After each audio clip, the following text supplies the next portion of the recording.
Hello hello, क्या हाल चाल दोस्तों। सब लोग ठीक ठाक बढ़िया यार।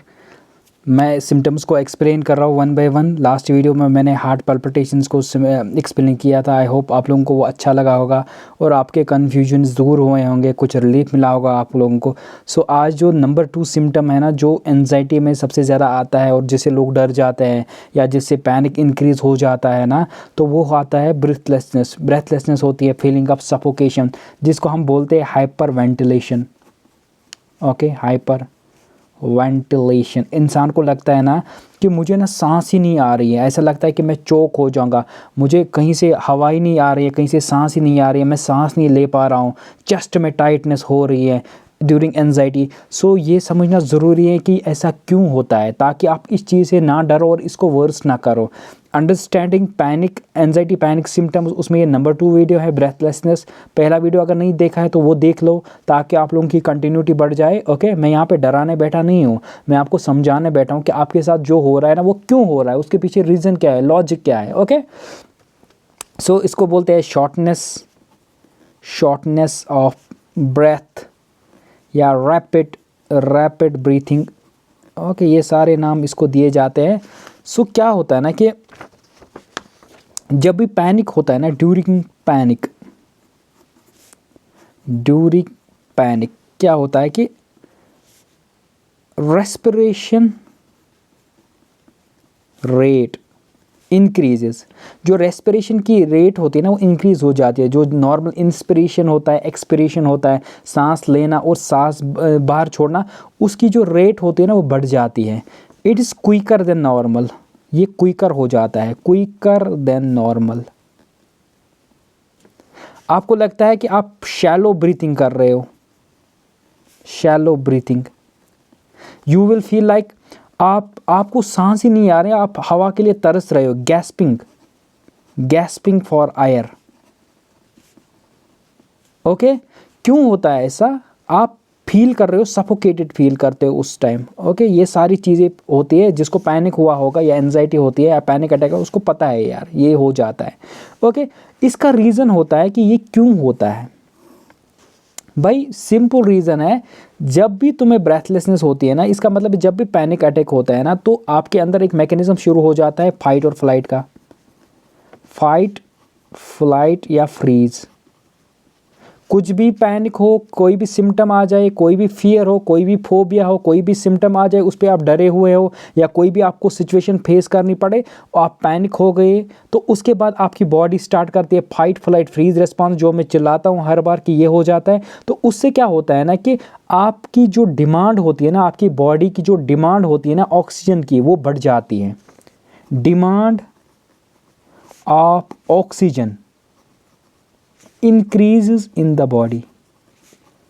भाई क्या करता है ना कि हमारी बॉडी, हमारा ब्रेन जो होता है ना, वो फाइट फ्लाइट फ्रीज रिस्पॉन्स जैसे एक्टिवेट करता है ना, उसको लगता है कि बंदे को या लड़ना है या निकल जाना है, भागना है या फ्रीज होना है। तो एक हाइपर जो इमरजेंसी सिचुएशन है, तो ये चाहता है कि इसके अंदर ना एनर्जी स्टोर हो।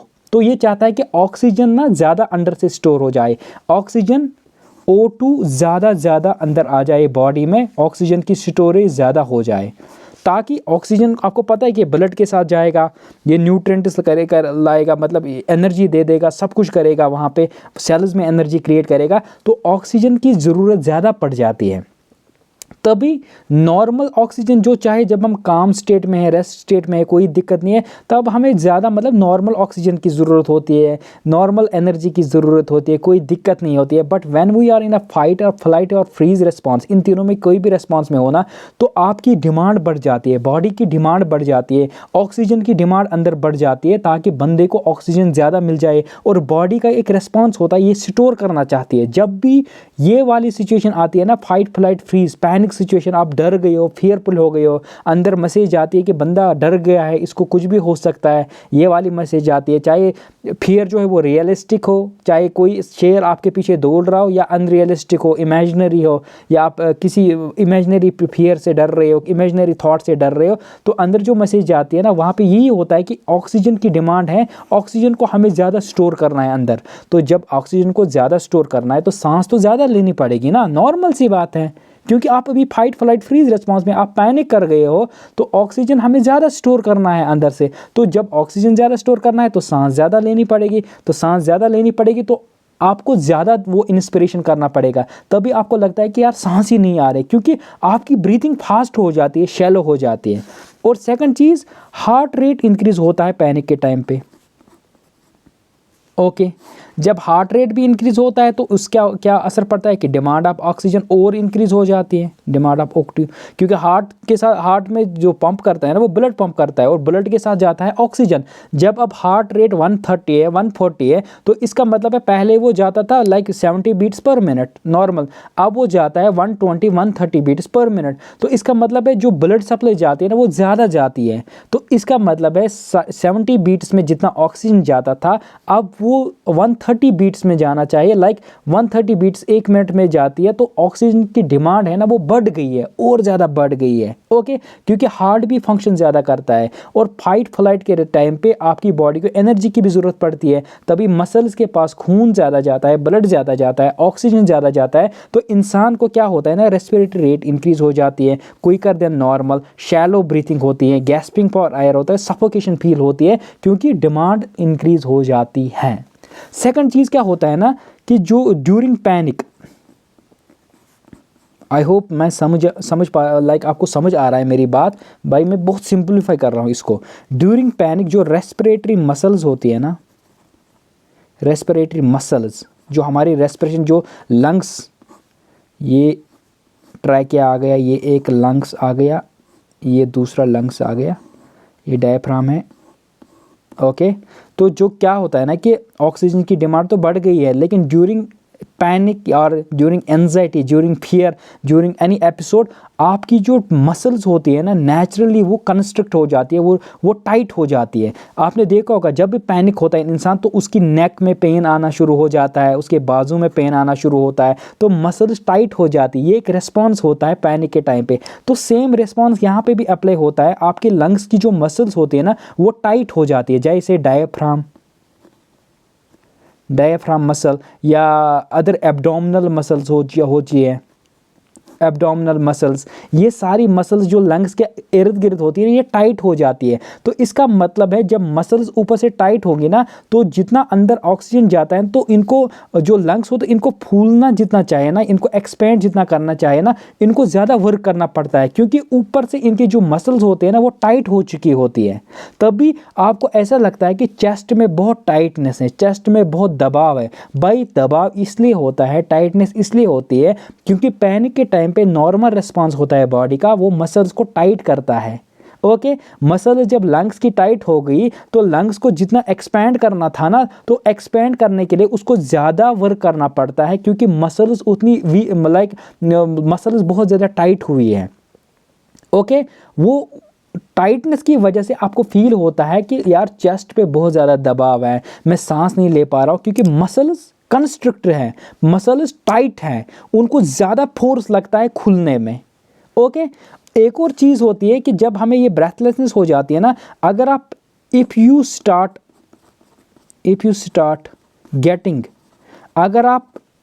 Getting more anxious about having breathlessness, अगर आप ब्रेथलेसनेस के टाइम पे ब्रेथलेसनेस पे ही डर जाओगे ना तो आपका जो फाइट फ्लाइट रिस्पॉन्स है वो और ज़्यादा बढ़ जाएगा, आपकी जो ब्रीथिंग है वो और रैपिड हो जाएगी, आपकी जो हार्ट रेट है वो और इंक्रीज़ होगी, तो आपका फाइट रिस्पॉन्स और इंक्रीज़ होगा, आपकी जो रेस्पिरेटरी मसल है वो और टाइट हो जाएगी, तो आप इसी चक्कर में फंस जाओगे। तभी क्या होता है ना कि आप जब ये होता है ना आपके साथ, तो हम बोलते हैं कि काम हो जाओ यार, कोई दिक्कत नहीं है, आप ये समझ जाओ कि आप डर गए हो, आपका फाइट फ्लाइट रिस्पॉन्स एक्टिवेट हो गया, so it will calm down with time.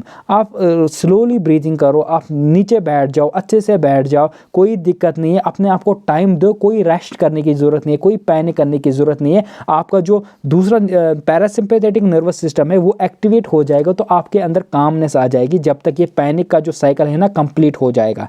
आपने इस साइकिल को कंप्लीट होने देना है, इस पे पैनिक नहीं होना है। जब ये कंप्लीट होगा तो आप बैक टू नॉर्मल आ जाओगे, क्योंकि आपके अंदर ये वाला जो चल रहा है ना, ये इससे हो जाता है। फाइट फ्लाइट फ्रीज रिस्पॉन्स से आपका जो सिंपैथेटिक नर्वस सिस्टम वो एक्टिवेट हो जाता है, आपकी हार्ट रेट इंक्रीज हो जाती है, ऑक्सीजन की सप्लाई इंक्रीज हो जाती है, लंग्स की जो मसल्स हैं वो टाइट हो जाती है, तभी आपको फिर ब्रेथलेसनेस, सफोकेशन, ये सब कुछ फील हो जाता है। तो नॉर्मल बॉडी फिनोमिना है। If the cause of suffocation, if the cause of rapid breathing, if the cause of breathlessness is your anxiety, then it is not harmful.